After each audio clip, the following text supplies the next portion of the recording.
Hey Chantal, how are you?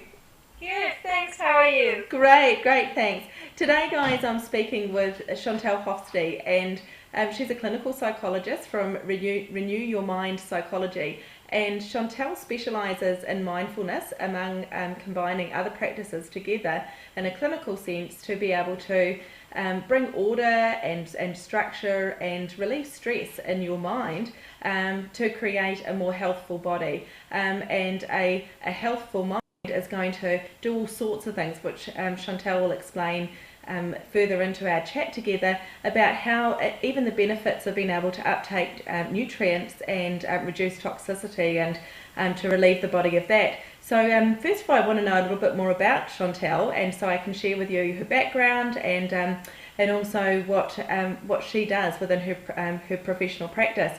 So what is it, Chantal, that, where are you from, and can you tell us a little bit about what you do? Yeah, sure. I'm originally from the Netherlands and came to New Zealand 3 years ago. And I was trained in the Netherlands. I'm a clinical psychologist and I run a private practice. And like you said, I specialize in mindfulness and I combine it with mainly cognitive behavioral therapy and insight-focused therapy. So yeah, that is what I do. Great, great. And so why is it that you teach mindfulness? What's the benefit of mindfulness? I teach mindfulness because I've seen tremendous change in my own life and also in the lives of the people that I work with. And mindfulness is it's very basic, it's very simple. And because of that, I think it's very powerful. And what mindfulness basically is that you are training your brain or retraining your brain to be more present in the here and now, not have your brain and your thoughts go all over the place, but really focus on the here and now and be present with what's happening right now in front of you, and do that in a kind and non-judgmental way. So there are really two elements to mindfulness, that is attention and attitude.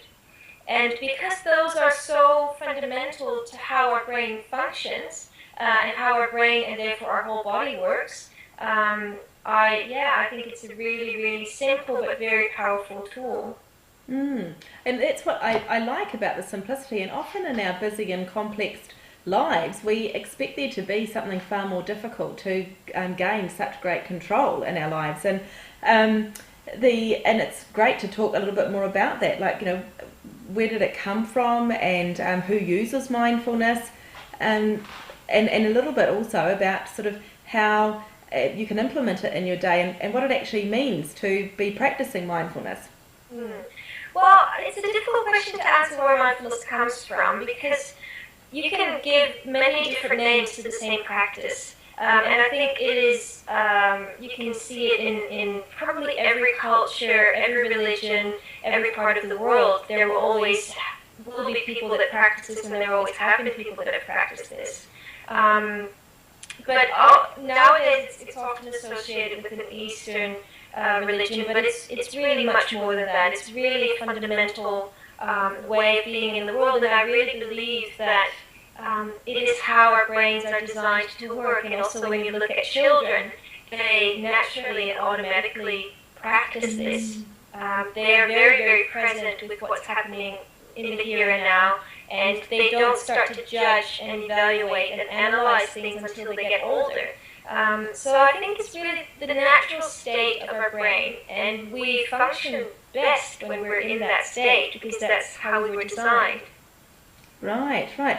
And so can you give us an example of, like, what would you do to be mindful if you were feeling quite stressed, or you had a lot on your plate which you couldn't necessarily change the tasks that you had due to do? I know a lot of our clients they often start the day with the onslaught of sort of 300 plus emails, and as well as their yesterday's jobs that they didn't get done, and it can be really stressful for a lot of people, and juggling family, relationships, friendships, sporting, recreation. How can you be mindful? What is it that you actually do? Well, I think you're right. Our lives are really, really busy, and because of that, I think mindfulness is actually really important.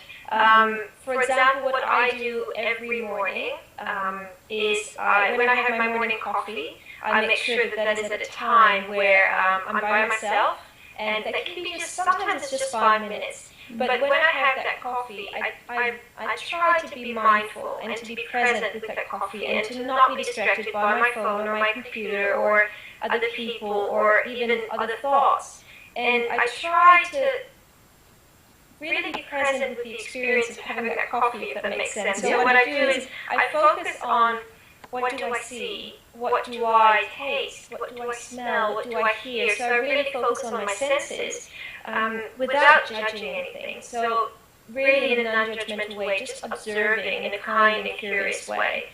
And what that does is it calms the brain down, it calms the mind down, and because what stress does is it triggers the fight or flight response in our brain and in our body. And when our brain is in that state, it really doesn't function very well. Lots of different things happen, but the main thing is that you become really narrow-focused. Your focus becomes really small, so you don't see the big picture as much as you could otherwise. And our problem-solving becomes worse, our efficiency goes down, we're not great at prioritizing when we're in that state. And there are really good reasons for that. And doing a simple exercise like that takes just a couple of minutes really calms down that brain response and allows your brain to function much better. And then all the resources that you have available in your brain become more accessible than when you're feeling stressed and anxious and thinking about everything that you have to get done. Right. So it's really, especially on the days that I'm busy, I find that I need it, and sometimes I only have 3 minutes, but those 3 minutes in the morning make that I save so much time during the day because I function so much better. And so can you use it periodically throughout the day? So at multiple times, like maybe if you're feeling a bit overwhelmed or a bit panicked, is it a time that you would bring that in, or do you when can you sort of use it rather than just in the morning? Like, are there other times that we can use it as well? Definitely. The beauty about mindfulness and mindfulness practice is that you can basically use it anytime, anywhere, because all you require is your attention and your attitude. That's all that you need. So you can practice that anytime, anywhere, and especially when you're feeling stressed or emotional. It's a really good way of processing those emotions, and there are different exercises that you can do for different situations. So this one is really about bringing your attention to the here and now in a kind and non-judgmental way. And there are other exercises that you can do to process emotions in a mindful way.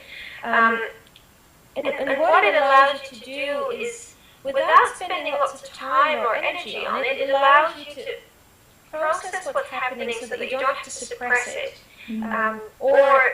Because there are basically 3 ways that we can deal with emotions. The first option is suppressing it, which is can be helpful sometimes, but by suppressing it, it doesn't disappear. So it is transported to our subconscious mind, where it sits and it filters through in the ways that we think, feel, and behave. So that's one way, suppressing the emotion. The other way is becoming stuck in the emotion. And that's something that we've all experienced when you are just going over something over and over and over. You're not really getting anywhere, you're not making any progress, but you're just stuck in it. That's another thing that can happen with emotions. But the third one is processing it. And the techniques that mindfulness uses for that, at least the way that I teach it, are really based on neuroscience. They're based on how the brain works. And again, the beauty is that when you look at little children, they do that automatically.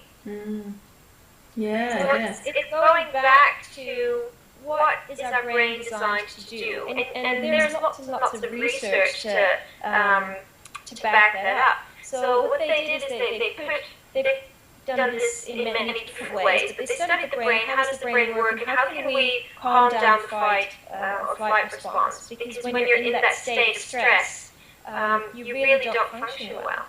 No, no, you don't. And everything, your problem seems so much bigger, doesn't it? And we were talking a little earlier today as well, just about the process of how stress shuts down your whole digestive function as well. Can you and I know that it's why it's part of one of the modalities that we focus on with what we call the think section of our team approach, and because how you are thinking and how you're coping in your life has a huge effect on how the rest of your body functions and how you're able to process toxicity and how you're able to absorb nutrients and actually function in a healthful way. So with the practice of mindfulness, can that help with digestion, and can you explain sort of a little bit more to the viewers about how your fight or flight can slow down a process of digestion and the other bodily effects that it has? Yeah, definitely. So what happens as soon as the brain, the mind feels threatened, the whole system goes on lock, like pulling the handbrake on both your brain and your body. And that is something that really serves us. It's a good thing that we have that option, because when there is a real threat, you want to have that fixed point of view. You want to only see that issue, and you want your whole system to get ready in order to do what you need to do to survive. So it's a really healthy, it's a really good option that we have. And in regards to digestion, when there is a threat, all your energy needs to go to other parts of the body that will help you survive, so either by fighting or by running. So it's really good that the body does not prioritize digestion at that point. So that is all slowed down.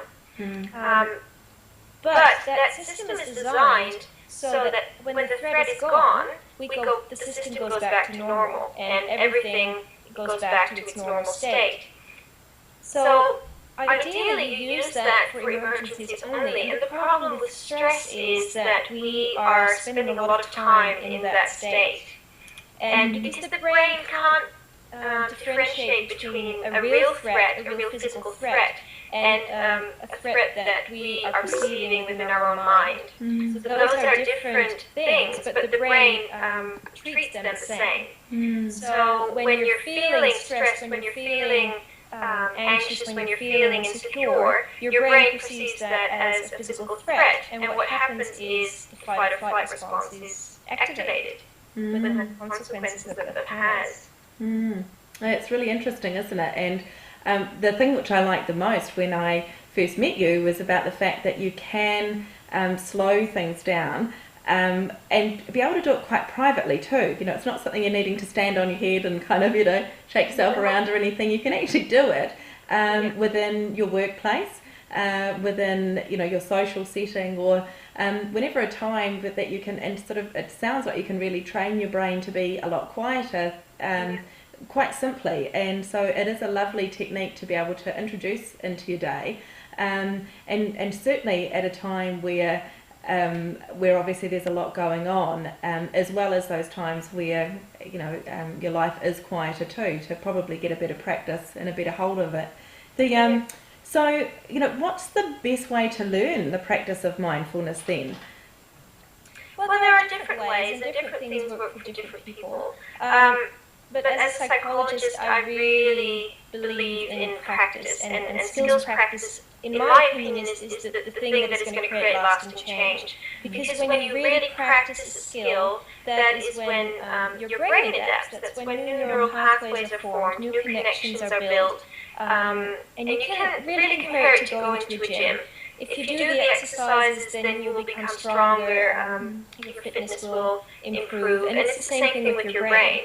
And therefore, I think that just reading books about it, or just talking about it, or going to seminars is really great for more awareness and more insight. But if you really want to create new habits, you need to create new neural pathways, and that all comes with practice. Oh, absolutely. There's the famous quote, what is it, Dale Carnegie, or what is it, knowledge is not power, applied knowledge is power. And that's essentially what you're saying, that, you know, we must, rather than just being inspired, we must put these things and small changes into practice. And that's what I liked about mindfulness too, is that they can be small changes that can actually make obviously quite a big difference. And so I also saw within your website you've got some fantastic programs that you run as well. There's a wonderful 30-day gratitude program that you run as well, which just encourages people to be more thankful, and being thankful with things that obviously has a great effect on our body systems. And so can you tell me a little bit more about the effect of being gratitude, you know, having gratitude? I think expressing gratitude is almost a shortcut to being happier, being healthier, seeing things from a more positive point of view. And there's always something that you can find to be grateful for, even though it can be really difficult sometimes. Sometimes you can be grateful for just having worked up the courage to get out of bed.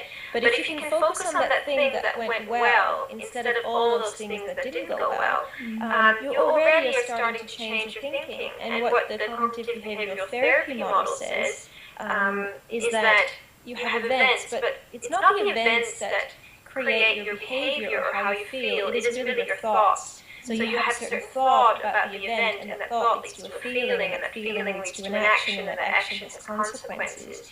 So you can't always change your circumstances, but you can change your thinking. And gratitude is a really powerful and, again, really simple way to start making some real changes, because what you're doing is you're shifting your attention from the negative to the positive.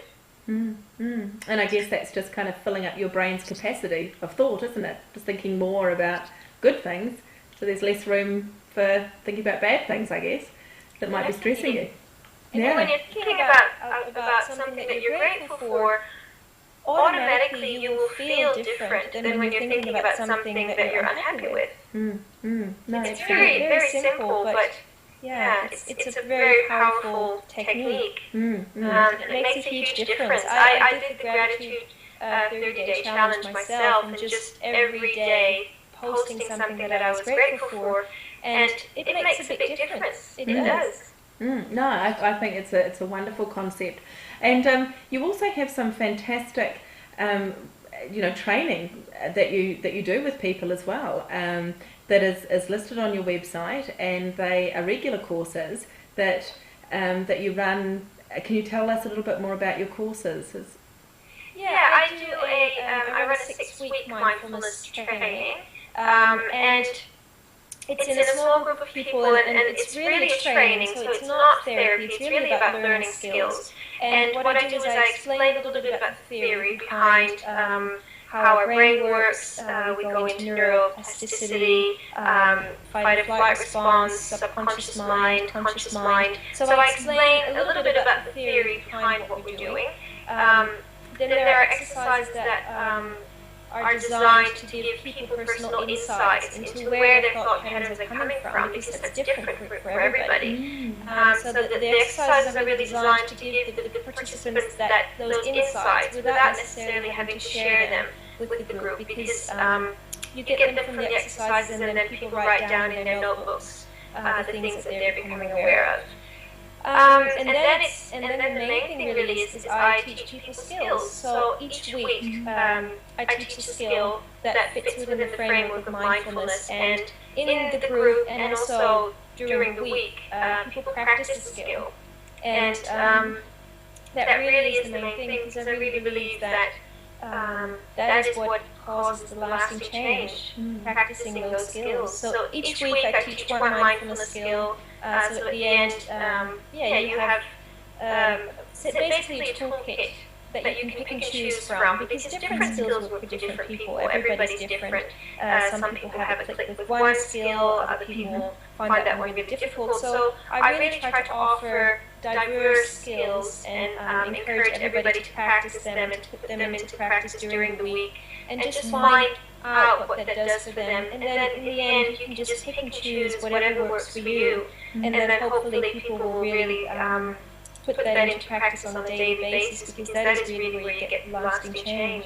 No, absolutely, and that's a really nice thing that mentioned there as well, is that everyone does respond differently, and it's very much like that with health in general, that there are some fundamentals of, you know, feeding our body well and exercising properly to be able to sustain, you know, strength and flexibility, and but there's also, it's not a one size fits all, and that's really nice that you look at that approach as well, that when you're thinking about how someone is able to make the best effect in their own lives with their own approach to you know, to the learning through mindfulness, etc., that they can actually bring techniques on board that best suit them.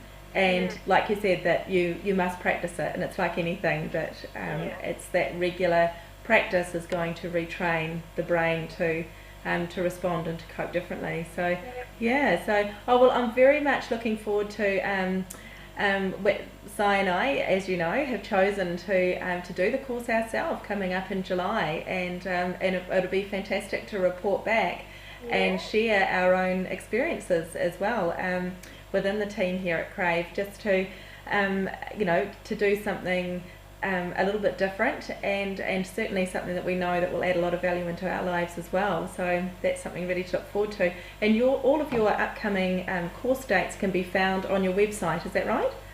Yes. So the next course starting on the 24th of July.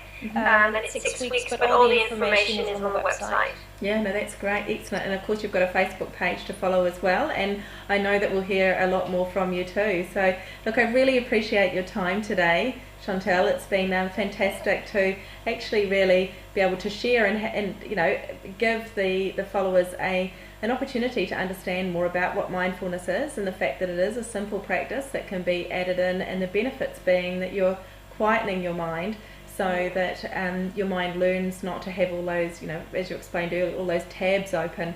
And it's incredible when you think of our mind like that, like a computer screen. I know, looking at my computer screen, if I have a lot of tabs open, I find that you know, sort of quite a low level stress as it is, that there's all these things behind there that I must refer back to. So gosh, our minds must really feel impacted by having a whole lot of mind tabs open, and if we can quieten some of that, I can imagine that would really reduce a lot of stress. So it really is just like your computer. If there's too much programs running, too much things open, the system slows down, and if that goes on for quite a while, eventually it crashes. Yeah, no, it's absolutely fascinating. So thank you so much, and we'll look forward to hearing from you again soon.